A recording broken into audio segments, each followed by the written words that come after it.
Hello and welcome to Geschichten aus dem Leben, a podcast with various guests from diverse backgrounds, hosted by me, Felix Kupferer. Hello, and welcome to a new episode, another one in English this time. And with me today is Giulia. We're talking on a video call because this time it's another cross-border situation. I'm in Cologne and Giulia is in Brescia. We'll hear more about that city as well in a bit. But first of all, hello Giulia, welcome and nice to have you here. Ciao Felix, thank you very much for inviting me. You're one of the people I had in mind when I started the whole thing. The podcast grew up out of the idea of inviting interesting friends, talk about their passions and lives and experiences. And I think yours is a very special one. Today we'll talk about fire trucks, which is not something I discuss with many people, to be honest, but I'm curious to find out more about that. Before we start, maybe you could present yourself to the listeners. Who are you? What do you do in life? What are you passionate about? And what's your deal, Giulia? Okay, well, let's start. First of all, I'm not a firefighter, I'm Giulia Gandolfi. I'm 31. I live in Brescia. I was born here. I think a lot of German people know it because we are really close to Gardasee. It's a medium city in Italy, between Milan and Verona, Venice, more or less. And I really love my city. And what I have to say, I really love to travel. I think this is the thing I love the most. Travel, knowing new cultures, discover new places. I love to listen to music. I'm really proud of my playlist and I always want to show it and let it listen to my friends. And I love to hike in the mountains, mostly to go to eat, like noodles or speck, really tasty stuff, drinking a beer too. I love seeing your stories when you go to the mountains and then you have all the delicious food. I always want to be there and eat with you because it looks so good. We should organize a trip in the Dolomites. Well, I'm Italian, so for me everything is linked to the food. Talking about traveling, that's also how we met. Yeah. And maybe also talking about music, I hope you still have some Brazilian funk on your playlist. Of course, I'm still a huge fan of Anitta. Very nice, me too. We were in Brazil together back in 2018, so it's been 7 years. Ages. 7 years, oh gosh. It's very nice to meet you again here today after the time we shared together in Sao Paulo. You went there as part of your studies in Milan. There were lots of other exchange students from your university, so I was always with the Italians. And I loved going out with you for dinner because you knew the best restaurants, of course. Even if you were the one who bring me to Via Piano. That doesn't exist in Italy, Fake Italian. But it was very good. I really enjoyed that night. And I also remember we did that when I was in Italy. Was it 3 years ago? When we met in Milan, we also went to some nice restaurants. And I didn't know I was in your hometown because we only met afterwards. I was in Brescia as a day trip from Milan, not thinking about the potential of knowing anyone from there. To me, it was a random city I had never heard of before. It was beautiful. And the next day you told me, oh, it's my hometown. So I was very happy to find out about that. And also to know that your hometown is so amazing. Maybe you can walk us through Brescia. What makes it special for you and why should people go there? Well, I have to say that also for Italian people, Brescia is not a place to go because Brescia is known for its industries. And people say, oh, Brescia, oh, it has to be all gray. I think people get this image of Brescia, but it's not like this. It's a city full of history because it was populated since the prehistoric time. The Celtics were here. Then Romans came, so we still have some beautiful places from the Roman Empire, and not everyone knows about it. But I have to say, in the last years, Brescia is getting more and more tourists. And all the people working here with all the companies we have are really international because from Brescia, a lot of stuff get exported in the rest of the world. And so it's also a moment for them to make some business, but at the same time promote our city. And this is beautiful. I remember climbing up to the castle and then you get the view of the whole city. Yeah. And also you can see some of the industrial part because there are quite a few factories and companies, but they're not in the city center, right? They're like a bit outside. You chose the perfect location, or your family did, because you also own a company. Your father built it. And that's the connection to the fire trucks I mentioned earlier. You're not a firefighter, but you're a fire truck girl. Your dad founded BAI. I tried to Google the way to pronounce the name properly. It's Brescia Antincendi. Anticendi International or something like that. International. No, international. Okay. It's international. You say it properly again because I couldn't do it. By Brescia Antincendi International. But your pronouncing was perfect. So congratulations. Usually people say from abroad say like BI. It's easier, of course. But in Italian, it's BAI. So fire trucks. Yeah. Tell us a bit about that, please. How do fire trucks get built, and why should Dad start a company that builds fire trucks? Why fire trucks? Okay, we should go back at the beginning of the 90s, maybe also at the end of the 80s.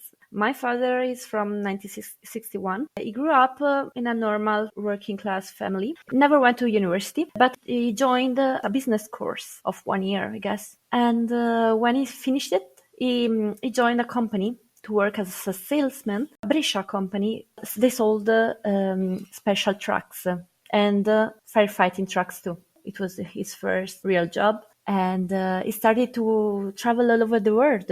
And he spent there at least 10 years of his life. Then this company started a crisis. And my father, with some of his former colleagues, decided to start their own company. And they said, okay, what we can do, what we know about fire trucks. And so they started BAI. It was founded in 1991. After more than 30 years, what can I say? We are leaders in the Italian market. Usually firefighters are happy about the trucks we deliver to them. So we are really happy and satisfied of our job. And now the business is increasing also the numbers of competitors all over the world. We are not the main one, but we are not even the last ones in the business. Yeah, I have a friend from high school and middle school. He's a voluntary firefighter. And at some point he was like, why are you following BAI on Instagram? What's the deal with fire trucks, Felix? It's like, well, I know the daughter of the founder and I know she works in their marketing, so I wanted to follow the account. And he was like, well, we're going there soon to pick up our fire truck. In the small village close to my hometown, they went all the way to Brescia to come pick up a fire truck. And then he told me that's what many of his firefighter colleagues and friends all over Germany do, because apparently you are one of the biggest companies and also one of the best. I have to say also that we are really proud of our presence in Germany. All the technologies, all the new ideas come from the German market. And so more than 15 years ago, we decided to enter the market. We have a little office in Pforzheim, close to Stuttgart. 5 people work there. And in the last years, we managed to sell more than 150 trucks to the German market. And it's really, really great for us also because the German market made us grow up a lot. I think we won't go too deep into the fire truck construction business. Also because I'm not an engineer, I'm like you. I'm a business girl. But I have a question. Like when you think about fire trucks, you think, oh, it's burning. Firefighters are coming and they have a truck. But you don't really think about who built that truck. And you would just assume it's Mercedes-Benz or whatever. I didn't know that the main truck companies did not do the firefighter section of it. So how come they don't, and how does that work? Like I guess you buy the truck base and then you build the fire truck on top of it or something? Yeah. I'm still not sure. Well, we get the chassis from the most important companies all over the world, like Mercedes-Benz, MAN, Volvo, Scania, and DAF too. What we do is to assemble things. We take the chassis from the supplier, then we project and design, the tanks and the hydraulic system. At the end, we assemble everything. Some parts are designed by us, some parts are commercial ones. So we have also a really close relationship with our suppliers, and then we put everything together. Nice. So the next fire can come because we know we'll be safe with your trucks. Oh, I hope so. But I'm sure also the competitors ones, you should be safe too. Don't worry. Also because, of course, they need a lot of testing. You said you're not an engineer. At the end of the day, you wouldn't be the one assembling the truck. You're more in the back office, running the business. I spend more time in Excel than actually on the truck. I think it's better that people who want to assemble them are people who know what to do. Because I don't know where stuff goes where. We have really competent people in charge of it. And so I trust them completely. But I guess, like, even if you don't know how it's built, you have a special connection to fire trucks because even as a child, you were on site. You grew up with the company and you went there, you saw everything all the time. So in the end, you decided to go into the business direction and study business and not engineering, but you still have that link somehow. Yeah, of course. I was born 3 years later than the founding of PI. And my father worked a lot there. And sometimes in summertime when school closed, he brought me there because no one could take care of me. And so I was in his office drawing or coloring the firefighting projects. And I remember really as a good memory the fact that I could go there with my father. He showed me the tracks. And nowadays I'm working with people that saw me with my pink backpack going there in summertime. And it's really nice because there is a link, not just with the company, but also with people working there. And I grew up with it. I'm really proud of what my father did in his life because he did really a great job, not just him, but also the people with him. It's really great and I want to be part of it. I decided to study business, not in engineer because I didn't like it. And so what I want to bring to the company is what I learned. So I hope it will be enough. I'm sure of it. So it's nice that you have such loyal employees who know the company so well as well. So even if sometimes you might not know everything, they will be on your side and support you because they've grown with the business. I feel like that's something very maybe typical for family business, but also somehow unique in the corporate world overall, because I don't think nowadays especially people stick to the same employer for so long. And you say that there's people working with you now who know you as a child. So they've been with the company for 30 years, basically. I think 30 years ago, but also 15 years ago, it was different. And people wanted a job. They wanted to stay in the same company, comfort zone, I don't know what. Now things are a little bit changing, but I have to say that even we are facing an increase in the turnover of our colleagues. I have to say that our product is so beautiful because we create it, we see it in action after we deliver it. And also we know that the destiny of this product, of this truck is to save lives, to save things, to help people. It helps us a lot to get people in the company and to keep them in the company, not just for the product, of course, but also for the environment. It's a nice place where to work.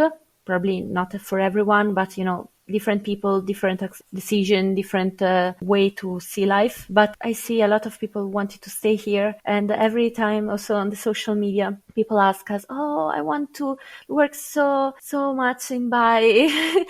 Please look at my CV.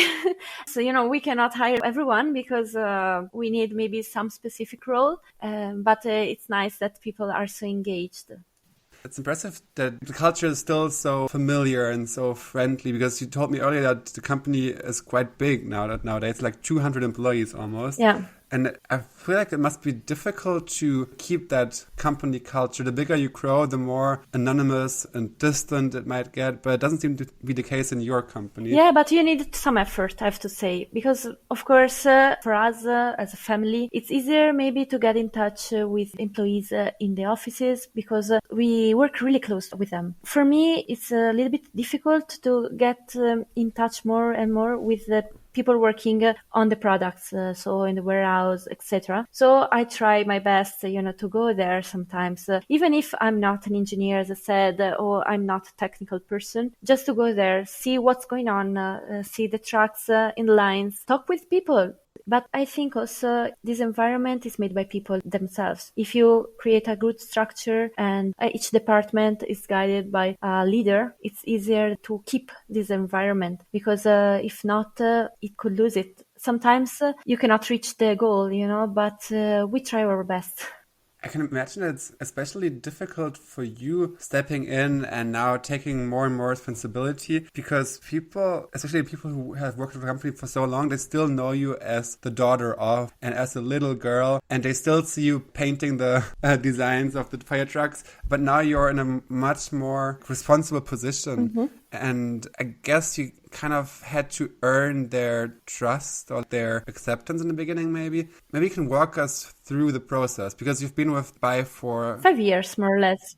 And I guess it evolved over time. So how did it start? Like, how did you first enter, and what do you do now? And how was the way there for you? How was your experience? Well, I have to say that this process is still going on because I want to gain their trust and I want not to be just the daughter of, but Giulia, the one who knows what she's doing.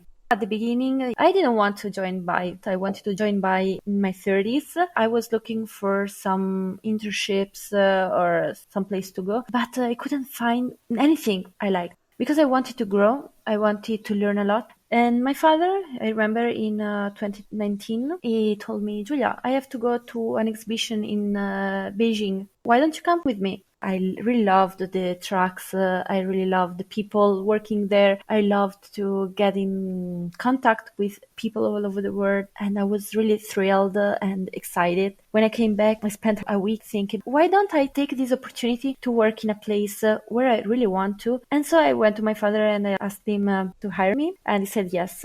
I started like everyone else as an apprentice. I spent maybe some months in the administrative department to take care of the budget. Then I moved to the sales department and I got the chance to become a marketing manager after some months because the previous one left the company. And now I had this opportunity to be the CFO of the company because the one who built this department is going to retire in a few weeks. And so we spent last year close to each other just for me to know not just his job, but his view of the company. That's really, really difficult sometimes to enter in the shoes of someone that built something. It's a huge legacy you're stepping into. If he was one of the first people to join and build the whole financial department, now you're taking over. Coming from a different background, it must be especially tough because you started out in marketing and you have like the more creative and fun part of the business. But once you go deeper into numbers and see how the whole company works and how it's all working together with crunching the data, that must be difficult, but also super interesting the deeper you get. In the last month, I found it really interesting and not so dry, especially for the financing part. The accountability, it's numbers, but I have a great team and they're really independent and we work very well together. But at the same time, the financing part, it's the aspect I prefer. It's a place to be to get all the information you need of the company because in financial you have to know everything is going on and I'm really having fun and also I think everything you do, everything you learn can help you. I think that's what you realize the more experience you get, that everything you did in the past somehow comes back at you and can be helpful for other things. So I have to say my CV is kind of all over the place. I worked at all kinds of companies and fields, but it all fits very well now. I think you can't plan for it. No. But at the end of the day, it's going to work and it's going to be fine and it's going very well for you. That's great. When I see like myself, but also my friends and my colleagues, our generation, millennials, we are really specialized. And we think that if we take a different path, everything is destroyed and we cannot change anything because we took this path and we have to continue this. But it's not right because it's like a toolbox. And every piece of the toolbox is useful for your future. And even marketing is useful for financial issues. I think that translates to almost every person because whatever you do, whatever you learn, you can adapt and apply it in other fields. But what's not so common, I think, for most people is working so closely with their family. Yeah. Because like usually you pick a job at a company and then you have colleagues and your boss and they're not related to you at all. Like it's random people you meet because you start working there. And in your case, your boss, your father, he runs the company and you have to work with him very closely. How is that? What's it like to work with your father and maybe also have difficult conversations about the business with your father? The difficult part, as you said, is that, of course, family issues, work issues are mixed together. We try our best to divide them. When I started to work there, I used to live with my parents. And so we had this unwritten rule to do not talk about work at dinner time, because if not, it's no stop. It happened like at midnight when my mother was already in bed and we were there. We were like, okay, so about the issue with the customer, what we can do. And it's also nice because we have the same goal and, it's also this sense of continuity. I want to continue this company. And for me, it's really important to get to know all the logics behind the direction of it. I think we are managing it right, also because sometimes people are afraid to go like to my father and ask stuff. And so they tell me, Giulia, why don't you go there and ask your father? I think he trusts me, and I'm really glad he does. And at the same time, I think we can manage our work-life balance pretty good.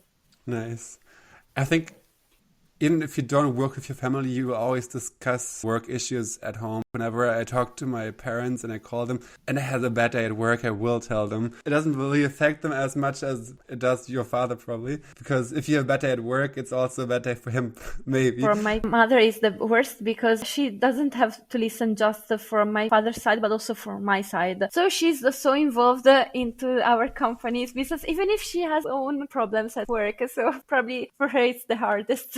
She's stuck in the middle. Yeah. But I guess she's handling well. And also you're all used to it by now. You've all lived in that situation forever almost. So you as a family found a way to handle it well. So it seems like there's lots of things to be proud of with Bai and with what your family has achieved. Also maybe there's other achievements in your personal life that you're proud of. And that's a question that I always ask every guest. What are you most proud of? What's the one thing you'd say you're most proud of? I'm lucky. I was lucky to get birth in a wealthy family, in a successful family. And I was lucky because I got the chance to study. I got the chance to travel. But I'm proud of myself for the person I am, even if I'm a young entrepreneur, if I have this company. It doesn't affect me. The things I think they're right, the things I think they're wrong, how I can interact with people, it's what I really think it's great.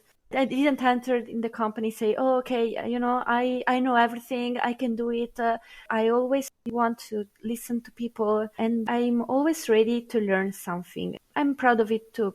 It's nice that you're mentioning all these values and interpersonal aspects because we talked about your business quite a lot, but also you as a person have great sides of your character and also personal achievements. So it's nice to see that those kind of match very well because you as a person are very respectful and you listen to others and you don't feel entitled. So you're very humble and friendly, and I love that about you. Well, but because at the end, it's like this. I'm me. I'm not just what I'm doing. I'm not just the person in the company. I'm a person, first of all. And the person I am in my private life, I want it to be also in the professional life. Of course, I cannot say the same things. I cannot act in the same way. But at the end, to be always yourself, it's better because if not, there is something that's not working and people feel it. I want to be, humble as much as possible, even if my position in the company, of course, it's different.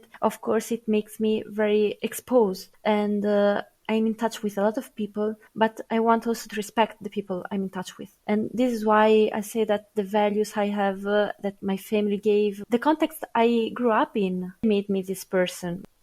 Talking about your different aspects of life and looking at the future of your life, what's your biggest dream? What's something you really want to experience or accomplish? My dream is to be a successful person, but at the same time to keep a nice life, maybe a family, who knows, not yet, but 10 years.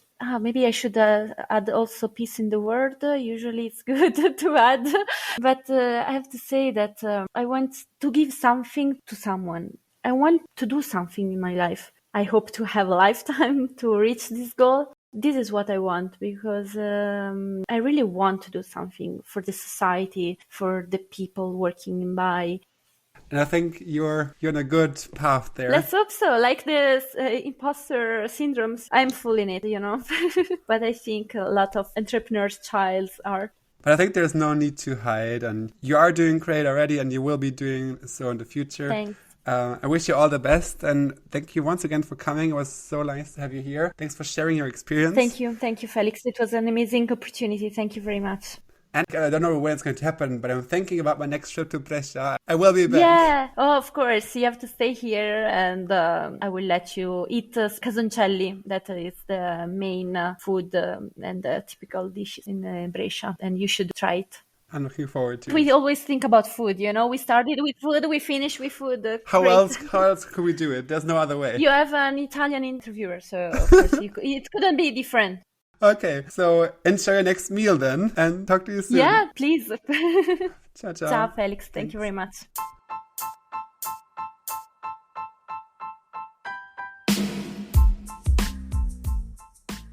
That's it for today, guys. Thank you so much for listening to this podcast and this episode today. If you liked it, please feel free to spread the word, share it with your friends, and also listen to the other episodes.